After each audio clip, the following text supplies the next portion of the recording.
Sa nakaraang mga linggo, laman ng balita ang sunod-sunod na mga trahedya sa kalsada. Pinakatampok sa mga ito ang nangyari sa NAIA Terminal 1 at ang pagbunggo ng bus sa SCTEX. Sa investigasyon ng Department of Transportation o DOTR, lumabas na ang mga maanumalyang kontrata sa substandard road safety infrastructure at pagiging overwork ng PUV drivers ang ilan sa mga usapin sa likod ng mga insidente. Halos talagang walang pahinga yung ating mga driver. Kaya naobliga ang mga driver na talagang habaan yung oras ng kanilang pamamasada kasi yung kakulangan ng kita.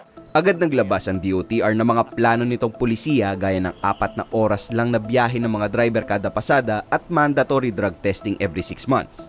Kinwestiyon ito ng grupong inklusibo. Hindi ito yung mga dapat na binibigyan nila ng pansin. Dapat inuugat ng government. Bakit nga ba nagkakaroon ng mga road accidents? May malaking accountability yung gobyerno doon sa pagsisiguro na masinsin, na maayos, at nabibigay yung karampatan na pangangailangan. Hindi lang ng mga transport workers, kundi pati din ng mga commuter. Dagdag ni Bautista, hindi mga driver kundi ang mga may-ari ng private transport companies at gobyerno ang may mas malaking pananagutan sa mga biktima ng road tragedies.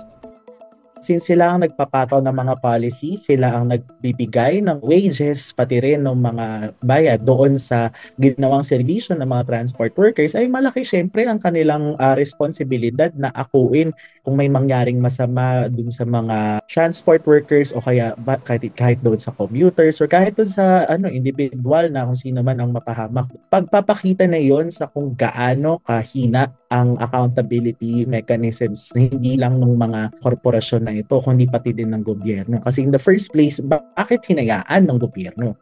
Para naman masiguro ang kaligtasan ng lahat sa mga kalsada, ayon kay Bautista, mahalaga raw na inuuna ang ligtas na road at infrastructure system kaysa unahin ang posibleng ibulsa mula sa pagtatayo ng mga ito. Dapat meron malinaw na programang gobyerno sa usapin ng pag-aasa sa ayos. Estado yung nagpapatakbo eh. Pero bakit nananatiling imperbado yung nagpapatakbo? Kasi sa kawalan ng programa ng gobyerno sa usapin ng serbisyo sa taong bayan. Adrian Puse, nag-uulat para sa Alam.